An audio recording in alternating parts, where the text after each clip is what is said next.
जय हिंद। आप सभी का फिर से स्वागत है फोर क्रिएटिव स्टडीज के एक नए एपिसोड में। आज के इस एपिसोड में हम लोग BEBE 181 के लिए PYQ के क्वेश्चन को हम लोग एनालिसिस कर रहे हैं, इसका रिवीजन करेंगे। और आज के सेशन में हम लोग जून 2022 के क्वेश्चन पेपर को हम लोग देखने वाले हैं। इसमें क्या करेंगे हम लोग, जैसे कि इसका पहले सिलेबस के बारे में आपको पहले कई सेशनों में मैंने बता दिया हूँ, इसमें फिर से मैं थोड़ा सा बता दे रहा हूँ। इसमें जैसे कि ये जो है ना, ये सब्जेक्ट आपके ऑब्जेक्टिव टाइप के क्वेश्चन पूछे जाएंगे। टोटल 50 सवाल पूछे जाएंगे और 2 घंटे का समय दिया जाएगा। इसमें कोई नेगेटिव मार्किंग नहीं है, तो आप इसको घबराने की ज़रूरत नहीं है। मैं कहूँगा आप 50 के 50 बना के आओ, ठीक है। ये सब्जेक्ट में आपको ध्यान देना होगा, इसलिए मैं इस सब्जेक्ट के लिए काफ़ी ज़्यादा ध्यान देता हूँ, क्योंकि ये सब्जेक्ट जो है ना, आपके सीनियर कई बार फेल हो चुके हैं। आप देखोगे ना, इस सब्जेक्ट के इस सेशन में, इस वीडियो के नीचे कॉमेंट बॉक्स में भी कई ना कई स्टूडेंट कोई ना कोई आपको दिख जाएंगे जो फेल हुए हैं।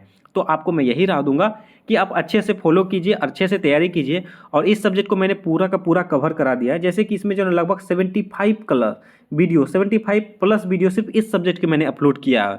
इस सब्जेक्ट का समझ सकते हो, इतिहास में सबसे ज़्यादा, मतलब कि यूट्यूब पे इतना नहीं मिलेगा जितना मैंने इसमें कंटेंट अपलोड कर रखा है।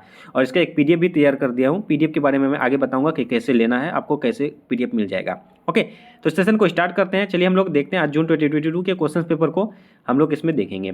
हम लोग कोशिश करेंगे हिंदी मीडियम के, और आप इंग्लिश मीडियम के हो तो इंग्लिश मीडियम वाले भी इसको देख सकते हो, क्योंकि क्वेश्चंस हिंदी और इंग्लिश दोनों मीडियम में मिल जाएंगे। और आपको जो ना मेरा कंटेंट अभी हिंदी में ही अवेलेबल है, तो आप इससे कर सकते हो। और आप सभी में से मतलब ये जरूर है कि इग्नू के इतिहास में जो EVS इस सब्जेक्ट के लिए जरा ऐसा कोई स्टूडेंट नहीं होगा जो मेरे चाहे PDF हो या कंटेंट हो या क्लासेस हो बिना करके गए हों। जरूर जाते हैं, और जो नहीं जाते हैं मतलब उनको दिक्कत होता है। मैं यही उम्मीद करूंगा जो भी अभी वीडियो देख रहे हैं वो सारे वीडियो देख लीजिएगा, आपके लिए काफ़ी बेनिफिट्स होगा, काफ़ी इंपॉर्टेंट है। तो सेशन को पहले स्टार्ट करते हैं। और आज के सेशन का पहला क्वेश्चन क्या कहा जा रहा है, पर्यावरण एवं विकास पर विश्व आयोग की अध्यक्षता किसने की। इस टाइप के क्वेश्चंस जरूर पूछते हैं, कम से कम एक क्वेश्चन तो जरूर पूछे जाएंगे। जैसे निश्चयवाद हो गया, संभावनावाद हो गया, और जैसे कभी पूछा गया पर्यावरण एवं विकास पर विश्व आयोग की अध्यक्षता किसने की थी, ये पूछे गए हैं। मतलब ये जो ना पर्यावरण और विकास पर विश्व आयोग की जो अध्यक्षता, उस समय जो ये मंत्रालय बनाए गए थे उस समय की अध्यक्षता किसने किया था, ये पूछे जा रहे हैं।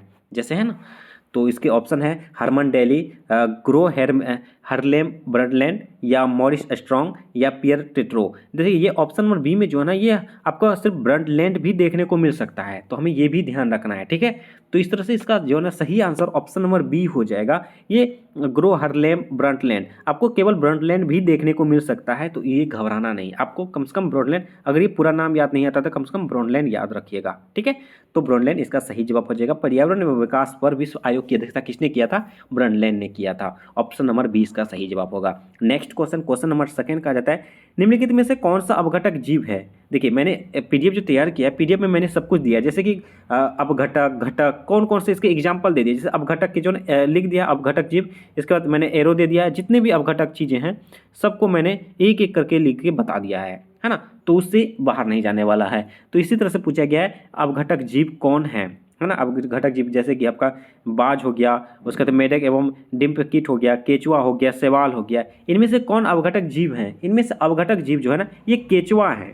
बाकी जो ना ये अपघटक जीव नहीं है, तो केवल इसमें ऑप्शन नंबर 3 इसका सही जवाब हो जाएगा, केचुआ। ओके, चलिए नेक्स्ट क्वेश्चन नंबर आपका थर्ड में हो जाएगा, निम्नलिखित में से कौन सा सतत विकास के लक्ष्य का प्राथमिकता वाला क्षेत्र नहीं है ना। सतत विकास, जैसे मैं हर सेशन में बताता हूँ भाई, सतत विकास के 17 लक्ष्यों को आप अच्छे से घोल के पी जाओ भाई। लगातार क्वेश्चन पूछे जाते हैं, वो भी कैसे क्वेश्चन पूछे जाते हैं, नहीं वाला, इनमें से कौन नहीं है। तो हमको अगर 17 का याद है तो इसमें आउटी कोई भी पूछे तो आसानी से बता सकते। मैंने PDF में भी 17 के 17 नाम लिख दिया है, कई सेशन अपलोड कर रखा है सिर्फ सेपरेट इसी का सतत विकास के रिगार्डिंग, तो आप उसको जरूर देख लीजिए और PDF जरूर लीजिएगा, ठीक है। तो इसमें कहा जाता है कौन नहीं है, तो वन आवासों का संरक्षण, उसके बाद आपका हो जाएगा ये गरीबी, असमानता, और तीसरे विश्व के ऋण के को कम करना, या शून्य प्रदूषण, या कचरे को कम उत्पादन। ये कौन नहीं है इसके बारे में पूछे गए हैं। देखिए ये जो है ना आपको डायरेक्टली अगर आप देखोगे तो ये सबके सब आपको लगता है कि सब है, लेकिन इसमें जो शून्य प्रदूषण, इसमें शून्य प्रदूषण का बात नहीं कही गई है। सतत विकास के लक्ष्यों में शून्य प्रदूषण की बात नहीं की गई है। मतलब ये कचरे को कम करना ये बिल्कुल है ना। तो इस प्रकार जो आंसर इसका सही होगा यही ऑप्शन नंबर 3, क्या शून्य प्रदूषण इसके प्राथमिकता वाला क्षेत्र नहीं है, प्राथमिकता वाला क्षेत्र पूछा जा रहा है। ओके, इसको आपने ध्यान रखना है। नेक्स्ट क्वेश्चन, बड़ा बड़ा सल्फर भंडार सल्फर चक्र के डैश में निहित है, मृदा में निहित है या ज्वालामुखी विस्फोट में या हाइड्रोजन सल्फाइड में या पानी में, कहाँ पे इसका निहित है, ये कहाँ पे निहित है? ये जो है ना बड़ा सल्फर भंडार हो गया, ये सल्फर चक्र जो है ये मृदा में भंडार निहित है। कहाँ पे है? मृदा में। नेक्स्ट क्वेश्चन, पोषी स्तर के 14 स्तर पर डैश पाया जाता है। पोषी स्तर के 14 स्तर पर क्या पाया जाता है? खरगोश, घास, टिड्डा, बाघ, ये क्या पाया जाता है? ऑप्शन नंबर इसका सही होगा खरगोश में, है ना, खरगोश में पाया जाता है। पोषी स्तर के 14 स्तर पर क्या पाया जाता है? खरगोश पाया जाता है। ऑप्शन नंबर ए इसका सही जवाब होगा। नेक्स्ट क्वेश्चन, आप चाहो तो इसका स्क्रीनशॉट भी लेते चलेंगे, जैसे मैं आपको एडजस्ट करके करता चल रहा हूँ ताकि आप रिवीजन कर सको, ठीक है। जीव मंडल में मुख्य भूमि भाग को डैश के नाम से भी जाना जाता है। जीव मंडल के मुख्य भूमि कहा जा रहा है ना, तो इसको किस नाम से भी जाना जाता है? जैसे जैव मंडल, थल मंडल, स्थल मंडल, वायुमंडल होता है ना, एस्ट्रोपोफियर हो गया, इसको इकोस्फोकर हो गया, थल मंडल हो गया, जल मंडल हो गया, इसको हम लोग किस नाम से जाने जाते हैं जीव मंडल में? जीव मंडल में जो है ना ये भूमि के बारे में ये थल मंडल के नाम से भी जाना जाता है, तो हमें ये भी ध्यान रखना है, ठीक है। थल मंडल के नाम से हम लोग जानते हैं। तो नेक्स्ट क्वेश्चन हम लोग आगे बढ़ेंगे, इससे पहले लिथोस्फीयर देखिए ये क्या होगा बताता हूँ। एक चीज़ देखिए आप, क्वेश्चन नंबर वही है 6 में, biosphere the main land component is known as, है लिथोस्फीयर, है ना, लिथोस्फीयर। देखो आप क्या करोगे, ये लिथोस्फीयर भी याद रखोगे, जैसे इकोस्फीयर हो गया, एस्ट्रोस्फीयर हो गया, ये दोनों के दोनों क्या क्या वहाँ देखोगे तो दोनों के दोनों इंग्लिश वर्ड ही वहाँ यूज कर दिया है ना। जैसे देखो इकोस्फीयर है ना, ऑप्शन नंबर 3 में देखो है कि नहीं है, इकोस्फीयर है कि नहीं है, और एस्ट्रोस्फीयर, देखिए ये दोनों को इंग्लिश में लिख दिया है। तो मैं कहूँगा कि जो ना थल मंडल और जल मंडल के भी इंग्लिश में आप ध्यान रखेंगे। कोई भी आपका हो सकता है कि इसको पूछ देंगे तो आप वहाँ ऑब्जेक्शन नहीं लगा सकते हैं, क्योंकि वो डायरेक्ट प्राथमिकता दे देंगे इंग्लिश मीडियम के, तो आप इसको देखेंगे लिथोस्फीयर हो जाएंगे। बायोस्फीयर द मेन लैंड के बारे में बोला गया था, तो ये लिथोस्फीयर इसका सही जवाब हो जाएगा, ठीक है।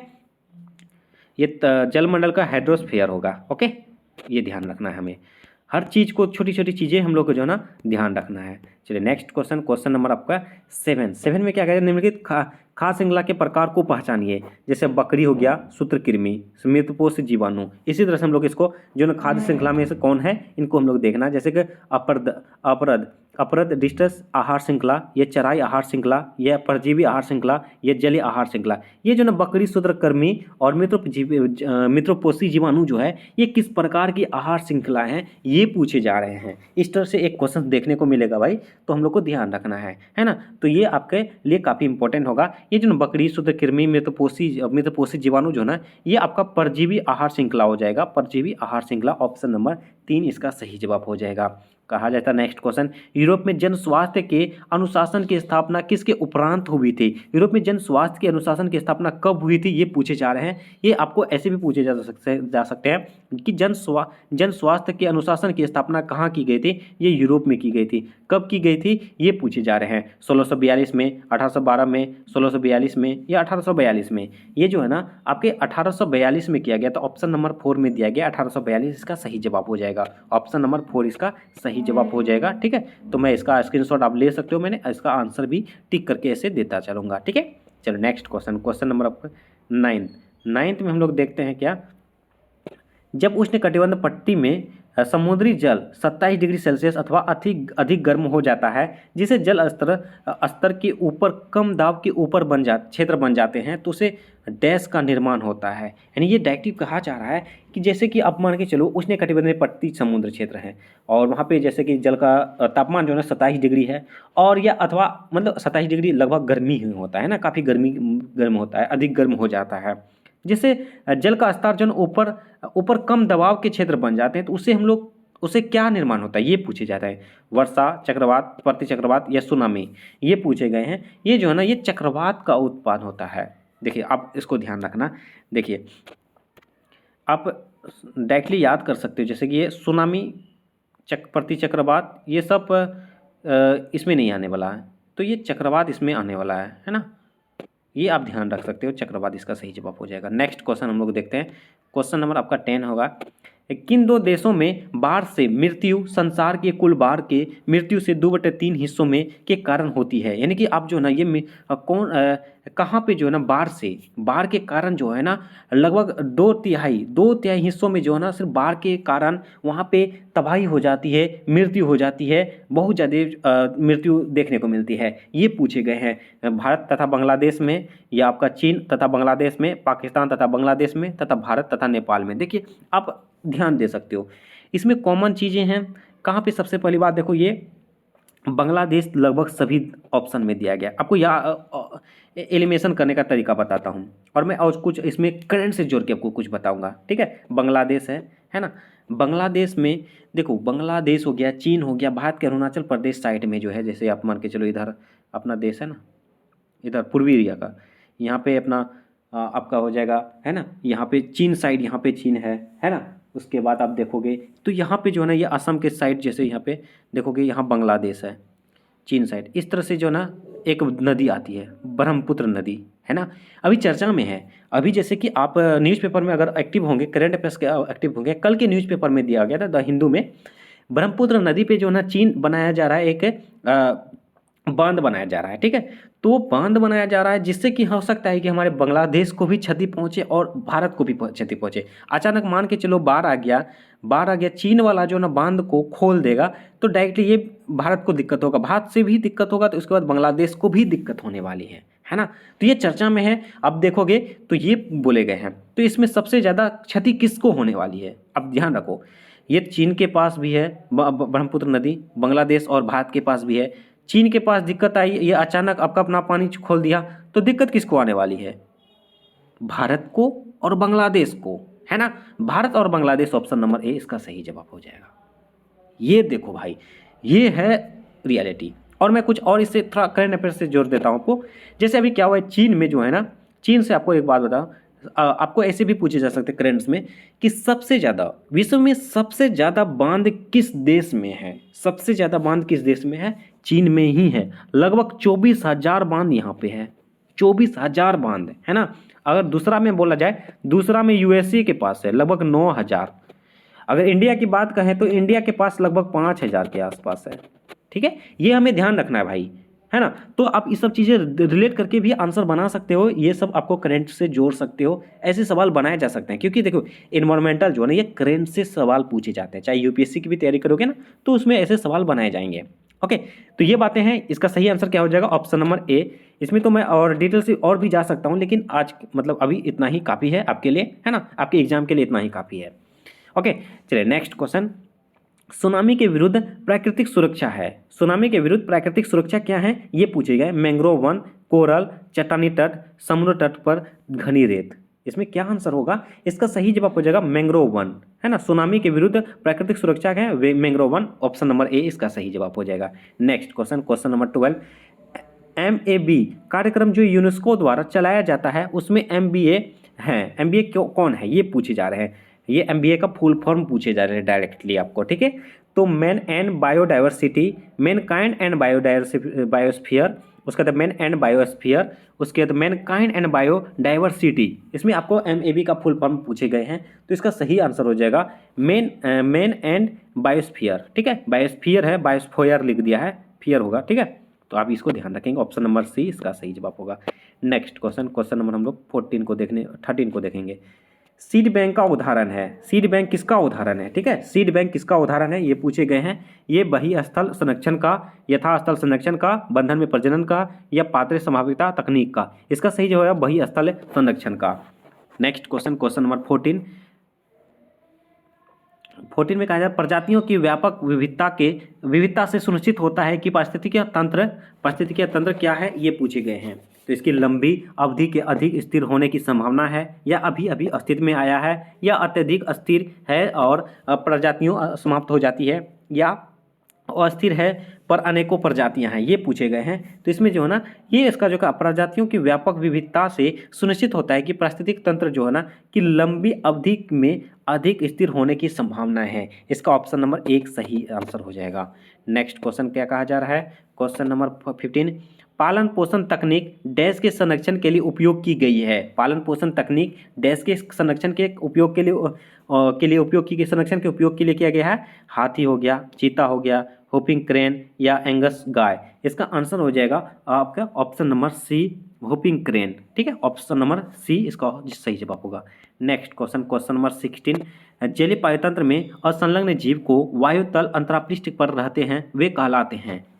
पटलक, तर्नव या प्लवक या नितलक।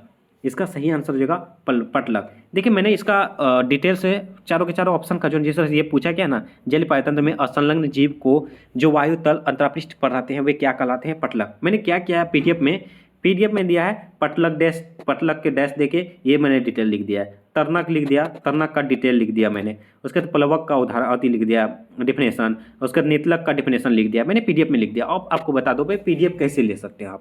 पीडीएफ लेने के लिए ना आपको कांटेक्ट करना होगा व्हाट्सएप पे 9241077866। ठीक है, इस पे आप कांटेक्ट कीजिए, पीडीएफ आपको मिल जाएगा। एफसीएस टीम को बोलेगा, आपको दे दिया जाएगा। ठीक है, थोड़ा सा फी रखा गया है, उसको आप ले सकते हैं। ठीक है, चलिए तो ये आप स्क्रीनशॉट ले सकते हैं। स्क्रीनशॉट लेके क्लास के बाद आप जो है ना जरूर पीडीएफ ले लीजिए। ये सब पीडीएफ पीडीएफ में देखने को मिल जाएगा, रिवीजन करने के लिए मिल जाएगा, है ना। ये पीडीएफ नहीं, आपको अदर पीडीएफ बनाया गया, उसमें टोटल 100 पेज का पीडीएफ बनाया गया। उसमें चैप्टर वाइज पूरे चैप्टर का एमसीक्यू क्वेश्चंस प्रैक्टिस सेट के तौर पर कराए गए हैं। लगभग 700 प्लस डायरेक्टली क्वेश्चन देखने को मिलेगा। इनडायरेक्टली क्वेश्चन देखोगे तो लगभग 1000 प्लस इसमें क्वेश्चन देखने को मिलेगा। तो पीडीएफ लीजिएगा जरूर, मैं यही बोलूँगा। चलिए अगला क्वेश्चन को देखते हैं हम लोग। खारा जल पायतंत्र में सम्मिलित है। खारा जल पायतंत्र में सम्मिलित क्या है, ये आपका अस्थिर अंतर्देशीय झीलें या रुद्र जलागर, ये सरित वास स्थान या ज्वारानदमुख। इसका सही आंसर हो जाएगा ज्वारानदमुख।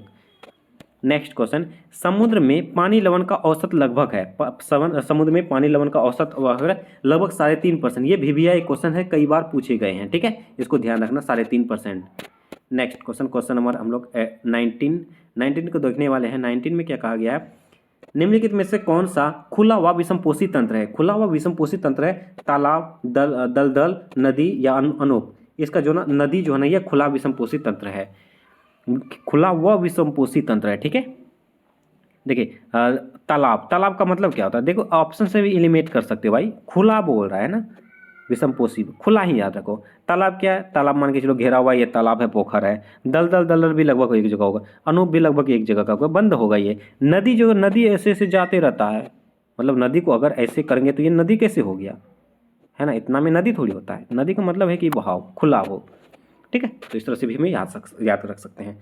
संपूर्ण विश्व की प्रजातियों का लगभग 50% कहाँ पर पाया जाता है। संपूर्ण विश्व की प्रजातियां लगभग कहाँ पर पाया जाता है, ये पूछे गए हैं। ये आपको काफ़ी इंपॉर्टेंट होगा। ये उष्णकटिबंधीय वर्षा वन में पाया जाता है। उष्णकटिबंधीय वर्षा वन में ये 50% से भी अधिक यहाँ पे जो है ना प्रजातियां पाई जाती है ना। चलो नेक्स्ट क्वेश्चन, क्वेश्चन नंबर 21 में क्या कहा जाता है, आनुवंशिक विविधता किससे संबंधित होती है। आनुवंशिक विविधता किससे संबंधित होती है, एक क्षेत्र की प्रजातियों के प्रकार या एक समुदाय की प्रजातियों के प्रकार या जीवों की संख्या और प्रकार की विविधता या एक ही जीन्स की प्रजाति का वितरण और विकास। इसका सही आंसर होगा ऑप्शन नंबर 1, एक क्षेत्र की प्रजातियों के प्रकार। आनुवंशिक विविधता किससे संबंधित है, एक क्षेत्र की प्रजातियों की प्रकार से संबंधित है।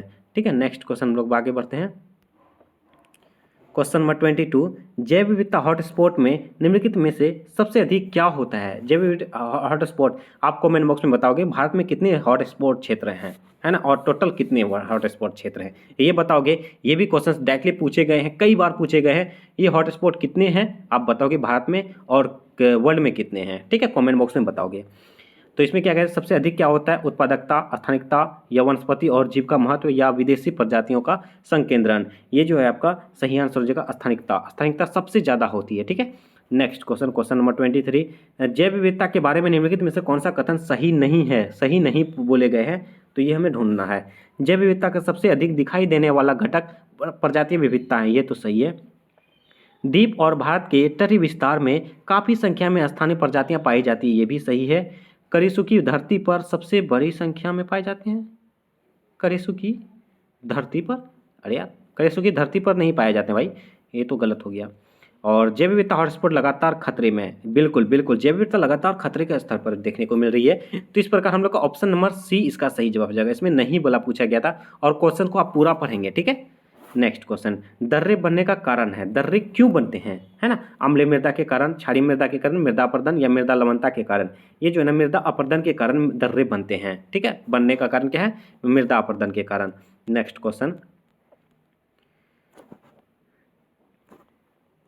अधिक बारीक कणों को तली में एकत्रित करने के लिए उपयोग किया जाता है, क्लोरीन से उपचार का, कार्बन डाइऑक्साइड गैस का, कास्टिक सोडा का या हाइड्रोजन सल्फाइड गैस का। इसमें देखिए, इसमें क्या होता है, कास्टिक सोडा का उपयोग किया जाता है ना। अधिक बारीक कणों को तली में एकत्रित करने के लिए किसका उपयोग किया जाता है, कास्टिक सोडा का उपयोग किया जाता है। नेक्स्ट क्वेश्चन, वैश्विक मीठे जल का कितना प्रतिशत जल तरल रूप में उपलब्ध होता है, वैश्विक मीठे जल का कितना प्रतिशत जो है ना तरल रूप में उपलब्ध होता है, 5, 10, 15, 20, ये 5 इसका सही आंसर हो जाएगा, ठीक है। नेक्स्ट क्वेश्चन, क्वेश्चन नंबर 27, निम्नलिखित में से कौन सा खाद्य के उपयोग से प्राप्त नहीं किया जा सकता है। क्वेश्चंस को पूरा पढ़ना, मैं बार बार बोलता हूँ, है ना, नहीं वाला पूछे गए, देखिए कहाँ पे बीच में घुसा दिया है, नहीं।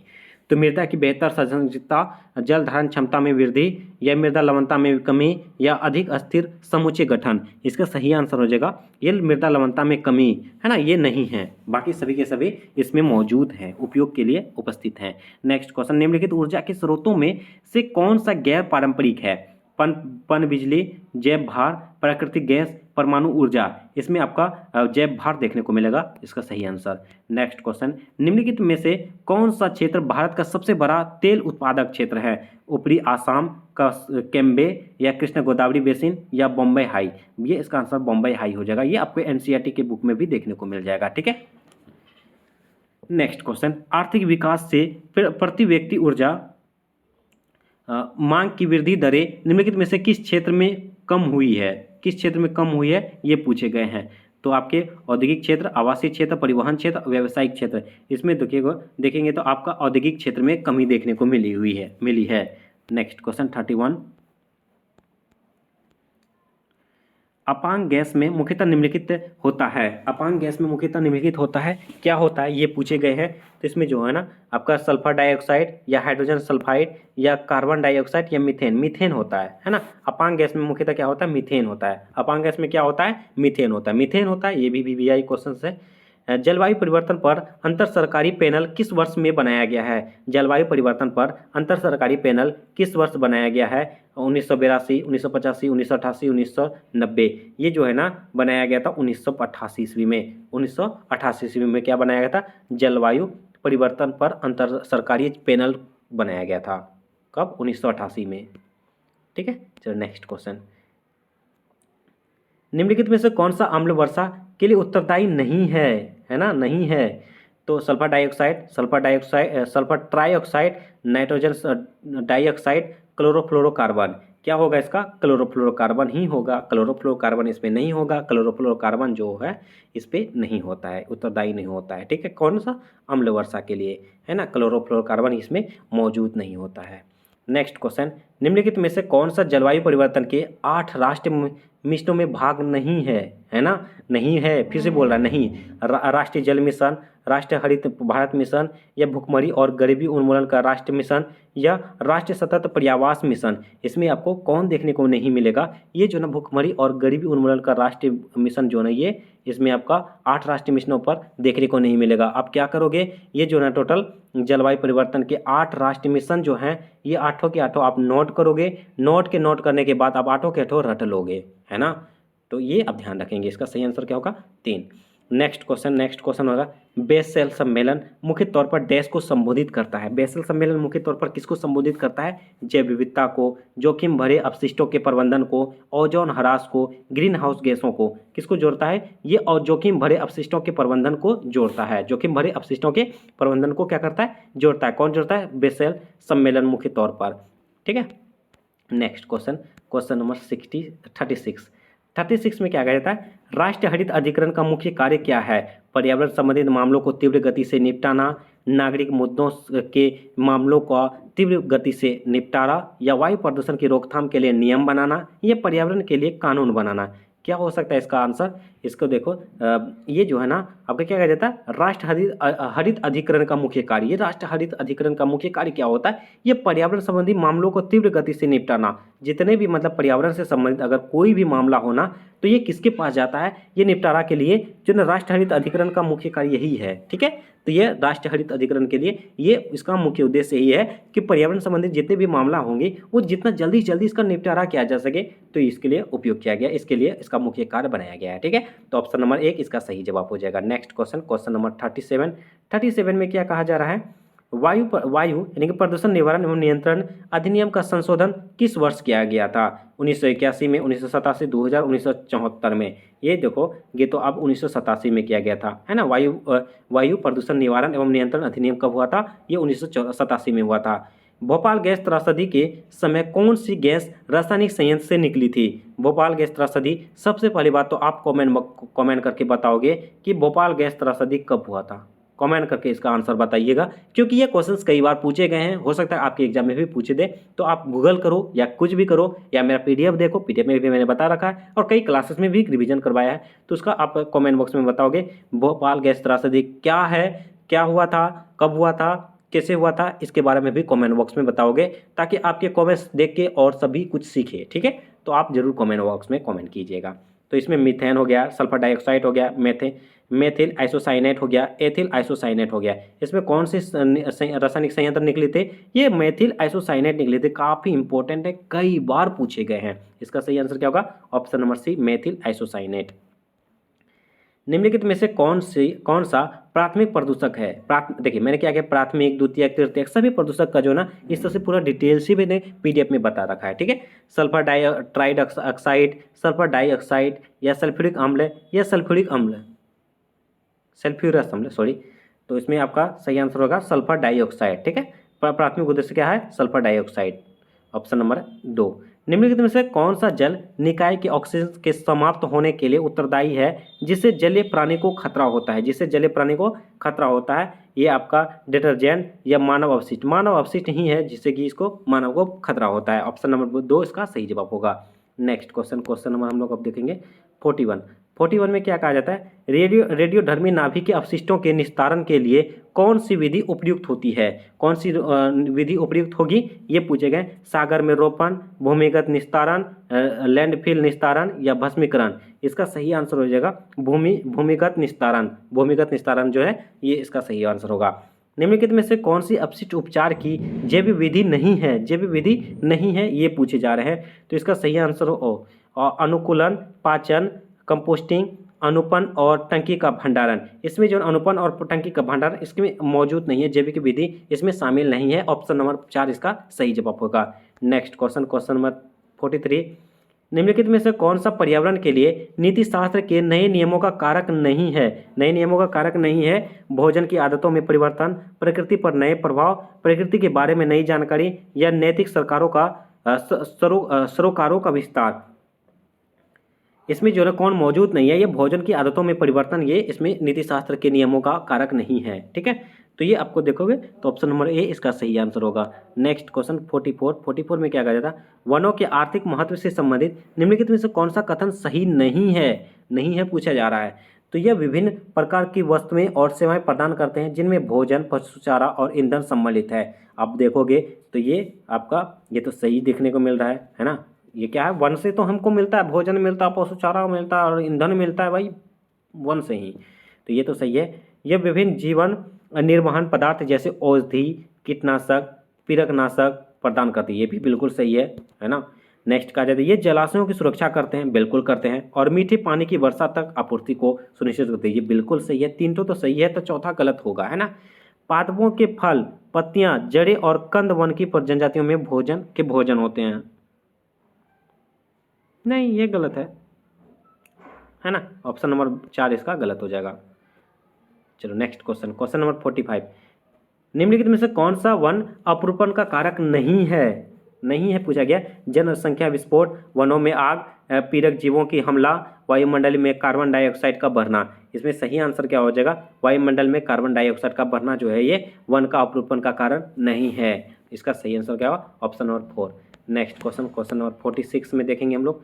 46 में क्या कहा जाता है, भारत को अपनी पारिस्थितिक और आर्थिक जरूरतों को पूरा करने के लिए अपने कुल क्षेत्रफल का कितना प्रतिशत भाग वनों में आच्छादित करने की आवश्यकता है। कितने प्रतिशत वनों की आच्छादित कर रहे हैं आप, ये तो इसका आंसर सबको पता होगा भाई, बचपन से पढ़ते हो आए होंगे, 33%। अगर ये आंसर गलत करोगे तो बहुत दिक्कत होगा भाई, है ना। 33% है। निम्नलिखित में से कौन सा जीव सांद्रित मूत्र का विसर्जन करता है। निम्नलिखित में से कौन सा जीव सांद्रित मूत्र का विसर्जन करता है। ऊंट, बगीचे की छिपकली, रात्रिचर रोडेंट या सांप। ये जो है इसका सही आंसर हो जाएगा रात्रिचर रोडेंट, है ना। ये क्या, कौन सी जीव जो है सांद्रित मूत्र का विसर्जन करता है। सांद्रित मूत्र का विसर्जन कौन करता है, रात्रिचर rodent. Next question, question number 48 में क्या कहा गया है, वह मानव भाव जो गैर मानव जीवों से अधिक मनुष्यों को महत्व देता है उसे डैश कहा जाता है। प्रबंधनकर्ता या मानव केंद्रित या जैव केंद्रीवाद या पारिस्थितिक स्त्रीवाद। इसका क्या होगा, देखिए मानव केंद्रित होगा, देखिए मानव से संबंधित है ना, तो ये मानव केंद्रितवाद इसका सही आंसर हो जाएगा।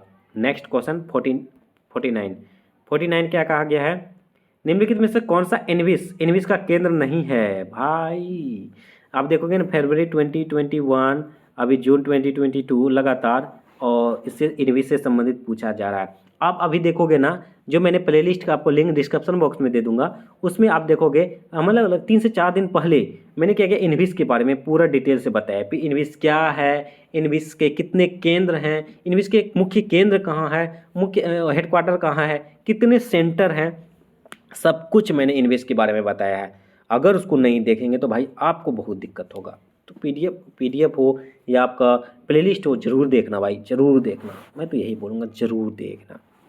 इसमें कौन नहीं है, राष्ट्रीय व्यावसायिक स्वास्थ्य संस्थान अहमदाबाद, ये तो है ही। टाटा मूलभूत अनुसंधान संस्थान, ये बिल्कुल ये नहीं है, यही तो नहीं है, यही तो ढूंढना था, है ना। ऑप्शन नंबर 2 यही सही आंसर इसका हो जाएगा। नेक्स्ट क्वेश्चन, और आज के सेशन का लास्ट क्वेश्चन रहने वाली है, कहा जाता है एम्पियन परीक्षण डैश का पता लगाने के लिए उपयोग करते हैं। एम्पियन, देखिए सबसे पहली बात, एम्पियन का जो है ना आप फुल फॉर्म लिख लोगे और याद कर लोगे, गूगल से कर लो और कमेंट बॉक्स में भी बताओगे, है ना। एम्पियन का फुल फॉर्म जरूर बताना मेरे दोस्त, है ना। तो एम्पियन परीक्षण का डैश का पता लगाने के लिए उपयोग करते हैं। ई कोलाई, सिगला बोएडी या एम सोमनी या बाइब्रो कोलेरा। इसमें क्या आंसर होगा, इसका सही आंसर हो जाएगा ई कोलाई, ठीक है। ई कोलाई का पता करने के लिए एम्पियन परीक्षण किया जाता है। इस तरह से हम लोग आज के सेशन में टोटल 50 सवालों को देख चुके हैं। 50 के 50 क्वेश्चन हम लोग, बहुत इंपॉर्टेंट था, और इससे कई सवाल आपको रिपीट करेंगे, और कई बार रिपीट भी किए हैं, तो आपके लिए काफ़ी इंपॉर्टेंट होगा। और मैंने जैसा कि बताया इस सेशन के माध्यम से कि टोटल अभी तक लगभग 75 क्लासेस करवा दी हैं, पीडीएफ भी बना दी हैं। पीडीएफ के लिए आप कमेंट करोगे, कांटेक्ट करोगे 9241077866, स्क्रीनशॉट लीजिए और व्हाट्सएप पर कांटेक्ट कीजिए, पीडीएफ मिल जाएगा। तो आज के सेशन को इतना ही में रहने देंगे, और नेक्स्ट सेशन में हम लोग नेक्स्ट ईयर के क्वेश्चंस को देखने वाले हैं, रिवीजन करने वाले हैं। इस तरह से आपका रिवीजन मैं एग्जाम से पहले तक फिर से रिवीजन करवा दूंगा, सारे के सारे चैप्टर का, सारे ईयर के क्वेश्चंस का, है ना।